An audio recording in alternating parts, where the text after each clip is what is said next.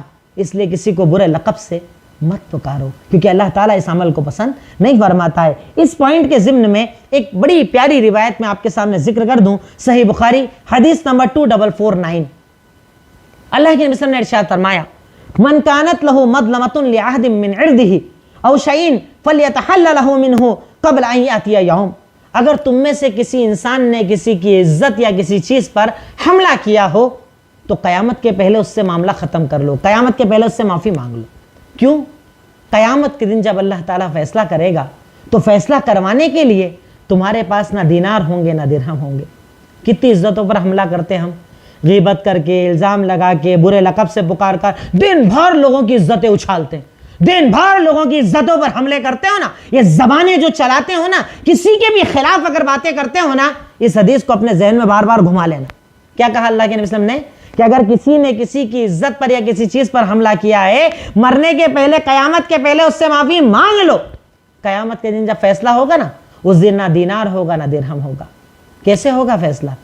اگر تیری نیکیاں ہیں تو اللہ تیری نیکیاں اٹھا کر اس کو دے دے گا جس کے خلاف تیری زبان چلتی ہے، اور اگر نیکیاں نہ ہوئی تو اس کے گناہ اٹھا کر تجھ پر ڈال دیے جائیں گے۔ اب اس کو ایگزامپل کے طور پر سوچو، مئی جون کا آپ نے روزہ رکھا، بڑی مشکلوں سے آپ روزہ رکھ رہے ہیں، بہت بھوکے پیاسے آپ ہیں، اب اس میں آپ نے کر دی غیبتیں، الزام تراشیاں، برے لقب، پورا کا پورا روزہ لے گیا کوئی اور، فجر میں بڑی مشکل سے ٹھنڈ میں اٹھے، نماز پڑھنے گئے، کیے برے عمل، آپ کی فجر کسی اور کو ٹرانسفر کر دی گئی، ہوگا. ہم لوگ کر رہے ہیں, نیکیوں کا انبار سمجھ رہے ہیں, پر اصل میں خالی ہاتھ جا رہے ہیں. اللہ کے نبی صلی اللہ علیہ وسلم کے اس فرمان کو اپنے ذہن میں رکھنا کہ قیامت کے پہلے اس سے معافی مانگ لو. جس کے خلاف کیا نا معافی مانگ لو. اگر الزام لگایا ہے, برے لقب سے پکارا ہے, غیبت کی ہے, بہتان تراشی کی ہے, کچھ بھی کیا ہے نا, معافی مانگ لو. وہ چلائے گا, گالی دے گا, برا بولے گا, سن لو, دنیا میں معاملہ ختم کر لو. ورنہ کل روز قیامت جب اللہ فیصلہ کرے گا نا, اس دن دینار درہم نہیں ہوں گے, یا تو تمہاری نیکیاں اسے دی جائیں گی یا اس کے گناہ اٹھا کر تم پر ڈال دیے جائیں گے, کیونکہ اللہ تعالیٰ عادل ہے, اللہ تعالیٰ انصاف کرنے والا ہے. سوچو تو صحیح کیا اصول اور ضابطے شریعت ہمیں سکھا رہی ہے. اس کے آگے اصول نمبر 10, بدگمانی سے بچو. بدگمانی, بری سوچ, نیرو تھنکنگ جو ہماری عادت ہے. کسی کے بھی بارے میں اچھا سوچ ہی نہیں پاتے ہم لوگ. وہ اتنا میرا سوچ رہا ہے مطلب کچھ گڑبڑ, وہ اس کے یہاں کر رہا ہے مطلب گڑبڑ, وہ اس کا سپورٹ کر رہا ہے مطلب گڑبڑ, ایسا ہی ہوگا, ویسا ہی کیا ہوگا, وہ تو ایسا ہی ہے, وہ تو ایسا ہی کرتا ہوگا. یہ بدگمانی. دل میں غلط سوچ رکھنا, کسی کے بھی بارے میں بری سوچ رکھنا, یہ ہماری عادت ہے, یہ ہماری فطرت ہے جسے شریعت نے حرام قرار دیا ہے. بدگمانی. ارشاد فرمایا انہی آیتوں میں, آیت نمبر 11-12 میں ارشاد فرمایا یا ایھا الذین آمنوا اجتنبوا کثیرا من الظن ان بعض الظن اسم. اللہ کے نبی ارشاد, اللہ رب العالمین نے ارشاد فرمایا کہ اے لوگوں جو ایمان لائے ہو, گمان سے بچو, بدگمانیوں سے بچو, کیونکہ یہ گمان جو ہوتے ہیں نا گناہ ہوتے ہیں. گمان سے بچو, بدگمانیوں سے بچو. اس نے ایسا بولا ہوگا, اس نے ایسا کیا ہوگا, وہ میرے بارے میں ایسا سوچ رہا ہوگا, وہ ہوگا, یہ ہوگا, وہ ہوگا, نہ جانے کتنی بلڈنگیں کھڑی کر لیتے ہیں بدگمانیوں کی بنیاد پر. میں اکثر ایک مثال دیتا ہوں. آپ راستے سے گزر رہے ہیں, سامنے سے آپ کا بھائی گاڑی پر آ رہا, آپ بھی گاڑی پر ہیں, آپ نے کہا السلام علیکم, جواب نہیں دیا. بدگمانی. زیادہ عقل آ گئی ہے, بہت تکبر آ گیا ہے, اپنے آپ کو بڑا سمجھ رہا ہے. اب ملے گا سلام ہی نہیں کروں گا, آنے دو بتاؤں گا, پڑھنے دو کام ذرا اس کو بتاؤں گا. کتنے گمان بنا لیتے نا ہم لوگ. میرا اور آپ کا فرض یہ ہونا چاہیے وہیں سے اسے فون لگاؤں, السلام علیکم بھائی, آپ مجھے مارکیٹ میں ملے نا, میں نے آپ کو سلام کیا, آپ نے جواب نہیں دیا. وہ کہے گا بھائی میرے بچے کی طبیعت خراب ہے, ہاسپٹل میں ایڈمٹ ہے, علاج کا پیسہ نہیں ہے, پیسے کے لیے بھٹک رہا تھا, اس وقت میں نے خیال نہیں کیا ہوگا, مجھے معاف کر دو. افسوس ہوگا, یقیناً ہوگا. بدگمانی مت کرو, کسی کے بارے میں برا گمان مت کرو. اگر وہ برا ہے بھی تو تم گمان مت کرو, وہ اللہ تعالیٰ جاننے والا ہے. پر ہم بدگمانی کے سوا کچھ رکھتے ہی نہیں.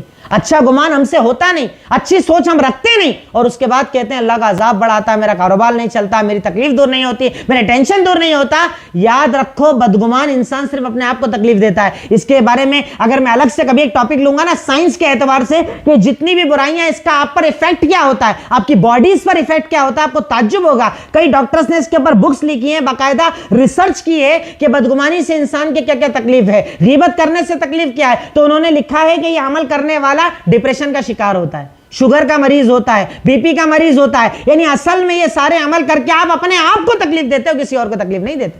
اپنے آپ کو بچاؤ ان گناہوں سے.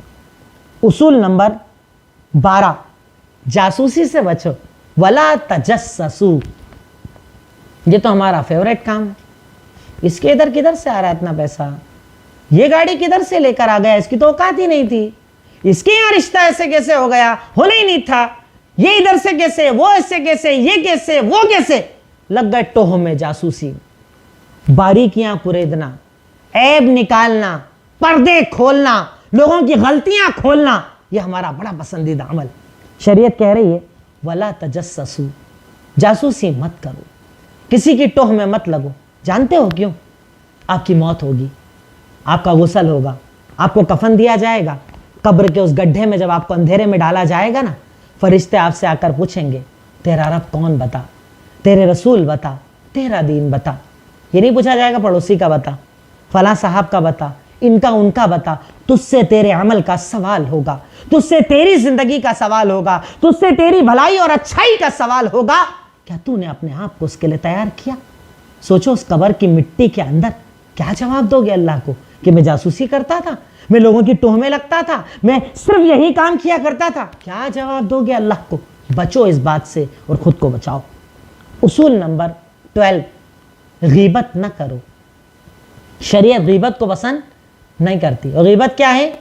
پیٹھ پیچھے کسی کی برائی بیان کرنا جو اس میں ہو. جیسے مجھ میں کوئی عیب ہے, آپ کسی اور کو میرا عیب جو ہے وہ بتا رہے ہو، یہ غیبت ہے، اور جو نہیں ہے وہ بتا رہے ہو بہتان تراشی. یہ دونوں میں فرق سمجھیے گا. بہتان بڑا گناہ ہے غیبت سے بھی. غیبت کیا؟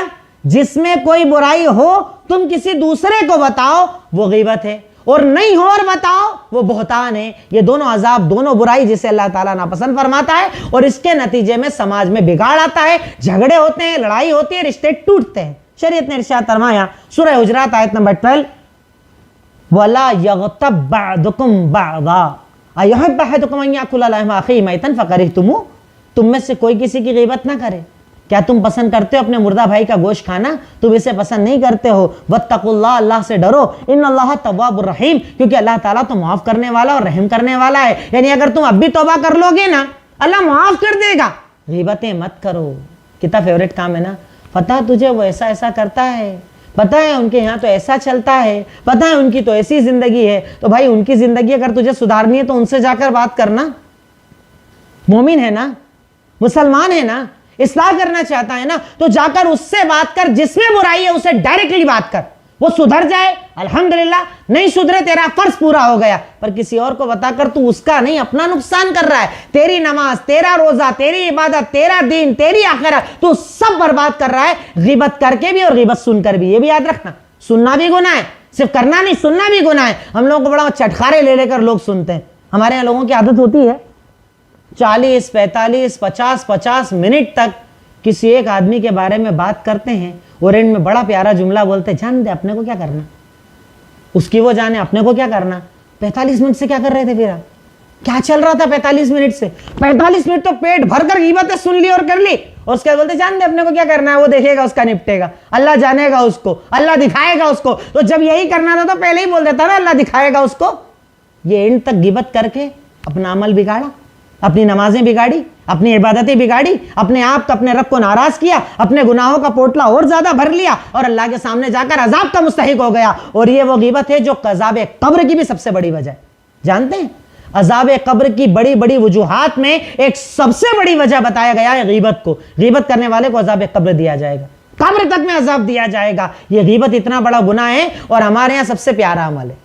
جب بیٹھے دوسرے کی بات، فون پر دوسرے کی بات، ملے تو دوسرے کی بات. اپنی بات اتنی نہیں کرتے جتنی دوسرے کی بات کرتے، اور بعد میں ہی بولتے جانے دے اپن کو کیا کرنا، اپن تو کرتے ہی نہیں، اسی لیے میں تو کسی کے بارے میں بولتا ہی نہیں ہوں، اسی لیے میں تو کسی پہ دھیان دیتا ہی نہیں ہوں. تو یہ کیا کر رہا تھا 1 گھنٹے سے؟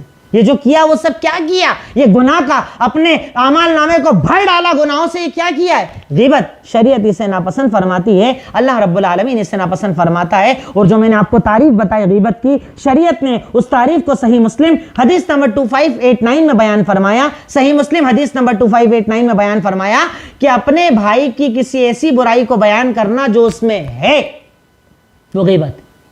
صحابی نے کہا کہ اگر وہ اس میں ہے اور میں بتا رہا ہوں تو غیبت، اور اگر نہیں ہے تو کہا وہ تو بہتان ہے، وہ تو اس سے بھی بڑا گناہ ہے. بہتان، کیونکہ جب غیبت کرتا ہے نا انسان تو بہتان بھی کرنے لگتا ہے. غیبت اور بہتان دونوں بہنیں ملی جلی ہے. جب آپ غیبت کرو گے نا کسی کی جو اس میں ہے وہ برائی بتاؤ گے نا، تو کچھ تو آپ نہیں ہے وہ بھی بتا ہی دو گے. تھوڑا تو مسالہ لگانا پڑتا ہے نا، تھوڑا تو مرچ مسالہ ڈالنا پڑتا ہے نا، تو مزہ کیسے آئے گا سامنے والے کو؟ تو جب غیبت کرتا ہے نا آدمی تو بہتان بھی کرتا ہے، اور اس کا عذاب کتنا دردناک، کتنا شدید. دنیا برباد، اعمال نامہ برباد، قیامت کے دن برباد، اور عذاب قبر. یہ سارے عذاب غیبت کی بنیاد پر دیے جاتے ہیں. اور آج ہمارے یہاں جھگڑوں کی سب سے بڑی وجہ یہی غیبت ہے. اللہ کے نبی نے اس کی تعریف کرتے ہوئے بتایا کہ اپنے بھائی میں ایسی برائی کو بیان کرنا جو اس میں ہے وہ غیبت ہے. صحابی نے کہا کہ اگر وہ اس میں نہیں اور بولا تو کہا وہ تو بہتان تراشی ہے، اور اللہ اسے پسند نہیں فرماتا ہے. اور ان سارے اصولوں کو بتانے کے بعد شریعت نے 13 نمبر پر 13 نمبر پر ایک بڑا پیارا، بڑا اچھا، بڑا شاندار اصول ہمیں یہ بتا دیا کہ تم سب ایک برابر ہو. اونچ نیچ، ذات پات، رنگ و نسل، زبان، پیسہ، اسٹیٹس، رتبہ، اسلام میں کوئی چیز نہیں، سب برابر ہو. اللہ تعالیٰ نے ارشاد فرمایا اسی سورہ حجرات آیت نمبر 13 میں ارشاد فرمایا یا ایھا الناس انا خلقناکم من ذکر و انثی وجعلناکم شعوبا وقبائل لتعارفوا ان اکرمکم عند اللہ اتقاکم. کیا ارشاد فرمایا کہ اے لوگوں، ہم نے تمہیں ایک مرد اور ایک عورت سے پیدا کیا، آدم اور حوا سے پیدا کیا. سب کے ماں باپ ایک، کالا، گورا، بڑا، چھوٹا، پیسے والا، غریب، جیسا بھی ہے، خان، پٹھان، شیخ، فلاں فلاں خاندان، برادری، سب کا باپ بھی ایک، سب کی ماں بھی ہے. آدم اور حوا سے سب کو پیدا کیا، پر ہم نے تمہیں کیا کرا؟ قبیلوں میں بانٹ دیا، خاندانوں میں بانٹ دیا۔ کیوں بانٹا؟ تاکہ تم ایک دوسرے کو پہچان سکو۔ یہ تو پہچانو گے کیسے؟ خاندان سے پہچان ہوتی ہے، سرنیم سے پہچان ہوتی ہے، تو یہ سب چیزیں صرف پہچان کے لیے ہے، پر ہمارے اسی بنیاد بنا ڈالا، یہ صاحب فلاں ہے، خان ہے، یہ پٹھان ہے، یہ شیخ ہیں، یہ ایسے ہیں، یہ ویسے ہیں، برادری کی بنیاد پر نفرتیں آ گئی ہمارے، جبکہ اللہ تعالیٰ قرآن میں کہتا ہے تم سب ایک برابر ہو۔ جانتے ہو اسلام نے طبقات کے نظاموں کو توڑا ہے، اسلام نے اونچ نیچ کو توڑا ہے، اسلام نے ذات برادری کو توڑا ہے، ورنہ پہلے عرب میں بھی چلتا تھا، لیکن جب اللہ کے نبی یہ بنیاد لے کر آئے، بادشاہ وزیر، بادشاہ غلام سب ایک برابر ہو گئے۔ آج بھی ہوتا ہے نا، ہم لوگ نماز پڑھنے جاتے ہیں، آپ کی دکان پر کام کرنے والا، آپ کا حمال اور آپ اگر صف میں کھڑے ہوں گے تو ایک ساتھ کھڑے ہوتے ہیں، یا غریبوں کی صف الگ لگتی ہے؟ اسلام برابری بتاتا ہے، اسلام اصول بتاتا ہے، اسلام ضابطے بتاتا ہے۔ اسی لیے میں نے آج کا ٹاپک رکھا تھا کہ آؤ اپنے آپ کو سورہ حجرات میں تلاش کریں، اگر کمیاں ہیں تو سدھاریں، اور اگر ہے تو اسے اور زیادہ بڑھائیں کہ یہ ساری برائی مجھے چھوڑنا ہے انشاءاللہ۔ صرف اسی مقصد سے یہ شارٹ ٹاپک آپ کے سامنے میں نے رکھا۔ اللہ تعالیٰ سے دعا کرتا ہوں، اے الہی مولا رب العالمین، اے خالق مالک رحمان رحیم، اے غفور غفار اول آخر ظاہر باطن رب العالمین، تو ہمارے گناہوں خطاؤں لغزشوں کو معاف فرما دے۔ اے اللہ جانے انجانے میں جو گناہ ہو جاتے ہیں اسے معاف فرما دے۔ الہی جنت الفردوس میں جگہ عطا فرما دے۔ اے اللہ عذاب قبر و عذاب جہنم سے نجات عطا فرما دے۔ اے اللہ جو پریشان ہیں ان کی پریشانیوں کو دور کر دے، جو قرضوں میں ڈوبے ہیں قرض کی ادائیگی کی راہیں کھول دے۔ اللہ جو بیمار ہیں ان کو بیماریوں سے شفا یابی عطا فرما دے۔ اے اللہ اس بیماری کا خاتمہ فرما دے۔ اے اللہ دوبارہ سکون اور امن نازل فرما دے۔ اے اللہ دوبارہ کاروبار کو سکون سے چلانے کی ہمیں توفیق اور طاقت عطا فرما دے۔ اے اللہ عبادت گاہوں کو دوبارہ کھلوا دے۔ وآخر دعوانا ان الحمدللہ رب العالمین۔ السلام علیکم ورحمۃ اللہ وبرکاتہ۔